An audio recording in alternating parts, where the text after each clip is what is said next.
Muy buen día, colegas. Mi nombre es Gwendolyn Rojas Salas. Soy funcionaria del Consejo Nacional de Personas con Discapacidad y me complace acompañarles hoy, 29 de mayo, Día Nacional de las Personas con Discapacidad.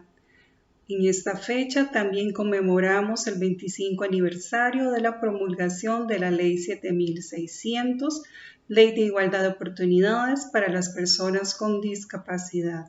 Sin duda han sido 25 años de ardua lucha para avanzar en el cumplimiento de los derechos de las personas con discapacidad, población que según la encuesta nacional en discapacidad de 2018 representa el 18% de las personas adultas en el país.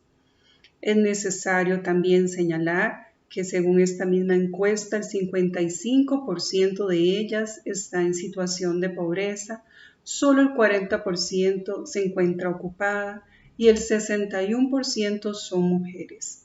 Esto exige intervenciones con enfoque de derechos de personas con discapacidad, enfoque de género y una mirada interseccional. Asimismo, exige revisar cuáles han sido nuestras construcciones sociales acerca de las personas con discapacidad, que han provocado desigualdad y discriminación múltiple, manifiesta en actitudes, acciones u omisiones en distintos ámbitos del desarrollo humano. Contrario a esto, es necesario abrazar la diversidad y reconocer que ella es algo intrínseco a las personas, a los pueblos, a las comunidades.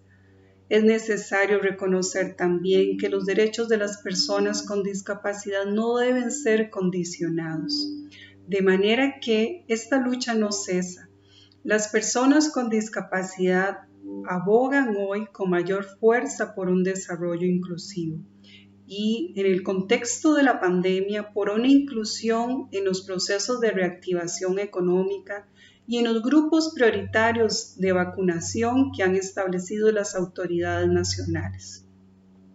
El llamado es contundente, es necesario trascender y dejar atrás los modelos y paradigmas que han prevalecido a lo largo de la historia, que refuerzan la idea de las personas con discapacidad como objetos de caridad, de lástima, como personas que no aportan a la sociedad, como vidas que no merecen ser vividas y por tanto se justifica su segregación, su encierro, su institucionalización o el entender la discapacidad como un problema de salud de la persona, como un asunto de ciencia, donde las decisiones deben ser tomadas por las personas profesionales y por sus familias y no por la misma persona con discapacidad. Es necesario abandonar el fuerte componente médico rehabilitador que ha prevalecido a lo largo de la historia y adoptar un modelo social o un modelo de derechos humanos. Este modelo nos hace un llamado especial a reconocer la discapacidad como un hecho social, resultante de factores contextuales. No es un asunto religioso, no es un asunto de ciencia, no es un problema que está en la persona, no es un asunto de salud. Es una condición universal y como tal el concepto de discapacidad es dinámico, evoluciona a lo largo del desarrollo de la humanidad y esto nos permite a cada una y cada uno de nosotros contribuir al necesario cambio sociocultural que requiere esta sociedad. Este modelo que queremos adoptar no niega la existencia de personas con deficiencias o limitaciones funcionales en la sociedad, más bien reconoce, valida y valora como positivo el que estas personas sean parte de la sociedad en tanto las enriquece. Fomenta también este modelo social la participación y el desarrollo humano en todas las esferas de participación y de crecimiento de las personas. Reconoce a las personas con discapacidad como personas sujetas de derechos y obligaciones. Desde esta mirada no son las limitaciones funcionales las raíces del problema, sino las barreras que impone la sociedad.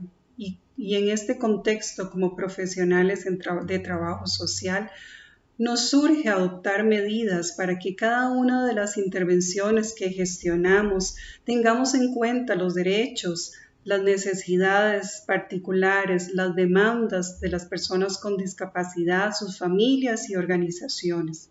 Como lo dice la Constitución Política, las personas con discapacidad requieren de una protección especial del Estado. La Ley 7600 señala y declara de interés público su bienestar integral. Y la Convención sobre los Derechos de las Personas con Discapacidad hace un llamado en el sentido de respetar sus derechos, de fomentar su independencia, su autonomía. Nos desafía a abandonar el asistencialismo y estos paradigmas que han impedido la participación plena y efectiva de las personas con discapacidad, sus familias y organizaciones en la sociedad. También nos invita a ser parte de esos actores, ¿verdad?, que son necesarios para derribar barreras que aún están presentes en la sociedad. Eliminar las barreras actitudinales, políticas, administrativas, jurídicas, de información y comunicación, entre otras que limitan su participación. También nos invita a adoptar un lenguaje que sea respetuoso de los derechos de las personas con discapacidad, siendo el concepto oficial en el país persona con discapacidad. Finalmente, quiero compartirles algunos consejos para brindar una atención integral e inclusiva con especial consideración en tiempos de pandemia.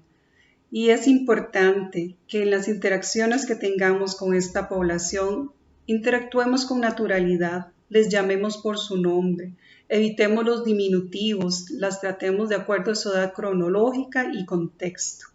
Nos refiramos a ellas directamente, no a las personas que les acompañan. Esto les valida como personas, como sujetos. Es importante consultar qué apoyos son necesarios. Ellas y ellos son los que más saben alrededor de los ajustes y los apoyos que debemos adoptar en nuestras intervenciones. Justo en estas intervenciones es importante pensar desde el diseño universal, que es el diseño pensado para todas las personas. Reconocer las capacidades, las habilidades, las destrezas de las personas. Reconocer los diferentes cambios que pueden tener a lo largo del curso de la vida. Incluir toda esta perspectiva en el desarrollo humano de todas las personas, en las intervenciones que hacemos para fomentarlo. Tener flexibilidad a la hora de atender a personas con discapacidad y sus familiares. Adoptar acciones afirmativas. Tanto en el contexto de la pandemia como anterior a ella, ya las personas con discapacidad enfrentaban enormes barreras en el acceso a sus derechos más esenciales. Por ello es vital apoyar y promover un proceso de recuperación de la autonomía de esta población sin que se exponga su salud. Finalmente, quiero invitarles a profundizar en las medidas adicionales de protección para las personas con discapacidad de carácter vinculante en atención a la emergencia por el COVID-19 que ha emitido el CONAPDIS y que se encuentra publicada en la Gaceta número 5 del día 8 de enero de 2021. Muchas gracias y esta invitación es a seguir luchando desde nuestras distintas trincheras por los derechos de las personas con discapacidad, sus familias y sus organizaciones. Muy buen día.